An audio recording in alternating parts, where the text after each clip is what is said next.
Papá, estoy considerando una carrera en el crimen organizado. ¿Pastor o apóstol de la prosperidad? Un diálogo entre un hijo y su padre. A manera de chiste, pues puede ser gracioso.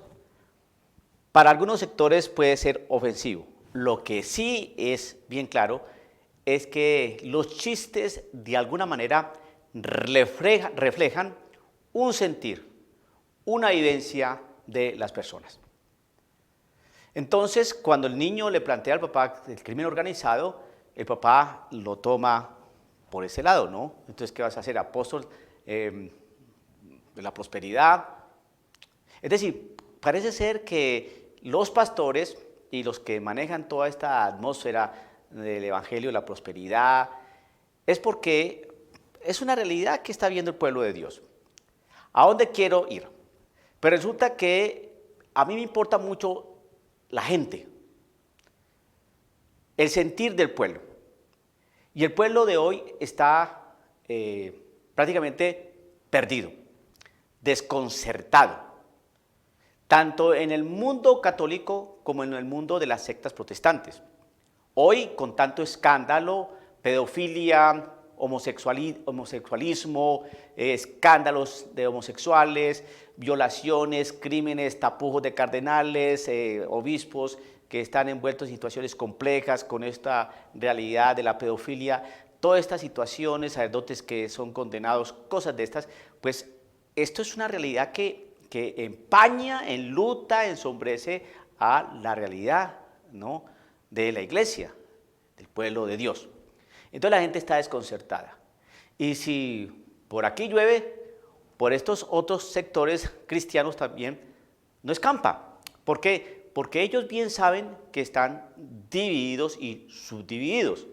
No solamente por cuestiones de que existan un gran abanico y colorido de sectas protestantes, sino por la pluralidad de doctrinas que ellos tienen. Sabemos perfectamente que si un protestante, por ejemplo, bautista, es honesto, tiene que ser honesto, va a decir que sí, que él cree en la Trinidad, pero que no puede compartir, ¿no?, la visión que tiene un pentecostal unido sobre un Dios uno, la unicidad de Dios, porque sabe que no es así, por muy protestantes que sean, pero ellos saben que hay una división en esa visión. No es lo mismo la unicidad de Dios que un Dios trino. Bien. Lo mismo un calvinista, ¿no?, en su manera de celebrar el culto a Dios o darle culto a Dios, no lo puede comparar como lo da un pentecostal, ¿no?, o un testigo de Jehová. Y no pueden decir que es lo mismo. Entonces, hay división, tanto en las sectas protestantes como en los católicos. Hay un grupo de católicos que están con los sacerdotes, digamos que son más laxos, ¿no?, son más modernistas, más vanguardistas, por decir de alguna manera, y existe otro grupo que son tradicionales, un poco más conservadores, ¿no? Hay división, hay un ambiente raro, extraño, tanto en la iglesia católica como en la iglesia protestante. Y obviamente los protestantes dicen que no, que ellos van en bloque, y que ellos, que así tengan algunas diferencitas, algunas cosas, ellos van en bloque, ellos son la iglesia de Jesucristo. Así se llaman luteranos, calvinistas, pentecostales, lo que sea, pues en bloque, porque hemos profesado con nuestros labios y hemos creído en nuestro corazón que Jesucristo es nuestro único Redentor y Salvador. Y se mantienen allí y entonces dicen que van en bloque. No, pero están bien divididos. Y una cosa bien clara es lo que nos está prácticamente sugiriendo este chiste, ¿no?, porque los mismos hermanos separados saben que entre ellos hay una diferencia doctrinal en cuanto a la cuestión del diezmo, en cuanto al diezmo. Hay unos grupos protestantes que no cobran el diezmo, que saben perfectamente que lo que dice el Antiguo Testamento respecto al diezmo es ahora para el pueblo judío, para la antigua alianza, y eso está bien entendido, bien claro les quedó por fin a unos protestantes, como bien claro tiene la Iglesia Católica que eso era para el antiguo pacto, el pueblo judío. Sin embargo, otros protestantes no, esos sí se aferran al diezmo. ¿Y por qué? Porque si no cobran el diezmo, pues les cae el negocio. Así de sencillo. Lo que sí nos está advirtiendo toda esta realidad es que el pueblo de Dios ha perdido confianza en sus líderes. En sus líderes. Pregúntele a un adventista, ¿no?, que se haya ido para la iglesia presbiteriana, porque esos casos se ven, y con alguna frecuencia en los grupos protestantes.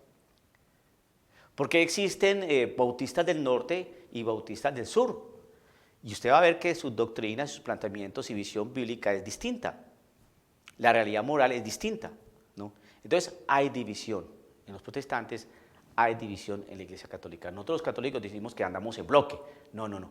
Pero sabemos que no es así. Hoy existe una gran riña por allá en altas esferas, ¿no?, de la Iglesia, cardenales contra cardenales, obispos contra obispos, y estas cosas pues no son nuevas. Eso está en las noticias, ¿no?, católicas, y prácticamente puesto las personas que están metidos en las realidades propias de la iglesia, pues tienen conocimiento de esto. Por lo tanto, yo no estoy diciendo nada que no sea conocido. Lo que sí puedo decir es que advirtiendo este tipo de cosas, estas divisiones, veo que el cuerpo de Cristo está fraccionado. Y este cuerpo de Cristo se empezó a desgarrar desde el primer cisma, ¿no?, cuando se separó la Iglesia Católica y se formó la Iglesias Ortodoxas en el año 1054. Después llegó esa gran división, ¿no?, con Martín Lutero en el año 1517. Y estas iglesias han venido dividiendo. Y ahora, en el seno de la Iglesia Católica existen conatos de cisma, de división. Pienso en el pueblo de Dios. ¿Qué va a ser del pueblo de Dios? Y si uno es poco agudo y atiende lo que dice la palabra del Señor, no porque uno sea muy inteligente, sino un poco agudo, analizando todos los signos de nuestra historia, de nuestro tiempo, vemos que el diabolos, ¿no?, de ahí la palabra diablo, que significa división, estamos divididos. ¿Qué significa eso? Que el diablo está entre nosotros. Y que tenemos que entonces mirar con profundo discernimiento nuestra realidad histórica actual. ¿Cuáles son nuestras tareas, nuestros propósitos? Observar cuáles son nuestros retos, obstáculos, cuáles son nuestros compromisos, y que si nosotros estamos atendiendo lo que nos fue dado en el día del bautismo, tenemos que empezar a ejercitarlo. Adquirimos 3 condiciones: una profética, una sacerdotal y una real. Profética, sacerdotal, real. Esas condiciones son provenientes del mismo Señor Jesucristo. Y estas condiciones, profética, real y sacerdotal, están soportadas, auspiciadas y sostenidas por el Espíritu Santo. El Espíritu Santo es el que sostiene a la Iglesia Católica desde Pentecostés hasta el día de hoy. Y ese Espíritu Santo es el que nos lleva al pleno conocimiento de la verdad. Por lo tanto, querido amigo, discierna bien el Espíritu que hay en usted. Empiece a practicar, ¿no?, y a vivenciar lo que enseñaba San Ignacio de Loyola, ¿no?, las mociones del Espíritu. Moción viene de movimiento. Los movimientos que lo inspiran a usted, los movimientos de consolación o los movimientos de desolación. ¿Está usted consolado, se siente en consuelo, o por el contrario se siente desolado, triste, abatido? Mire cómo está la realidad de su grupo de iglesia. Mire cómo está la comunidad parroquial. Mire cómo está su sacerdote. Cómo están los diáconos. Y mire todo en cuestión objetiva, no particular. No, aquí estamos muy bien, nuestro grupo una maravilla, nuestro grupo está muy bien. No, pues los de la renovación una maravilla. No, los cursillistas allá ellos. Nosotros, o los cursillistas una maravilla, los carismáticos pues allá ellos. La Legión de María pues estupenda. Yo no sé las guadalupanas, pero que la Legión de María aquí esto es, es algo formidable. No, no. No cree divisiones más de las que hay. Tenga sentido eclesiológico porque el Espíritu Santo acompaña a toda su iglesia, no a grupos de iglesia. Porque entonces van gestándose divisiones, más divisiones, más divisiones. Divisiones entre los cristianos, protestantes, católicos, ortodoxos. Divisiones en las altas esferas de la iglesia católica. Obispo contra obispo, cardenales contra cardenales. Divisiones entre los mismos católicos, modernistas, tradicionalistas.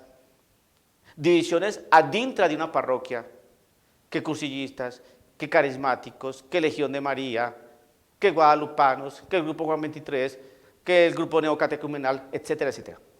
Y cada uno tirando para su lado. Creo que estamos equivocados. El Señor dejó apóstoles, profetas, evangelizadores y maestros para que esta iglesia se supiera conducir, no sostener. Analice todo este tipo de cosas. ¿Cómo están sus maestros? ¿Cómo están sus evangelizadores? ¿Cómo están sus pastores? ¿Cómo está toda esta realidad de la iglesia? Y ponga todo eso en las manos de Dios, porque los tiempos no son buenos. Mucha oración es lo único que puedo recomendar por ahora. Mucha oración, mucho discernimiento, analizar las mociones del Espíritu, mirar y observar los signos de los tiempos y ubicar todo esto dentro de una realidad histórica real, ¿no? Para darse cuenta que el diabolos, es decir, el que divide, está entre nosotros. ¿Cómo contrarrestar esas fuerzas? Dialogando con el padre Raúl Sánchez.